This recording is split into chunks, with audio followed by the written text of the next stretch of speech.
Salo kayo ng ulan, dapat po walang bubong. Ayan, direct siya. So ang pinakamalakas na ulan, sagradong ulan ay yung Bernie Santo. Okay? Ang Bernie Santo ng alas 12 pag uulan yan. Napakagandang senyalis yan. Magamit mo yan sa wealth ritual at sa kahit anumang uri ng sakit panggamot. At ito naman sa unang ulan ng Mayo or May.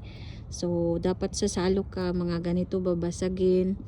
Tapos lagay mo sa ganyan para hindi siya maputik. And then dapat walang nakaano na bubong, direct talaga siya.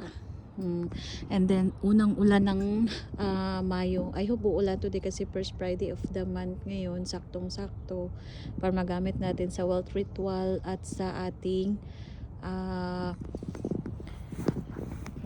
panggamot. Ayan, ang ganda ng mga ano dito.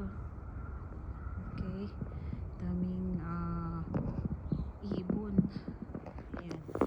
And then kung gusto mo din na mag cleansing, unang ulan din ng kahit anumang unang ulan ng buwan, pwede kang maligo dyan ng mga 5 minutes.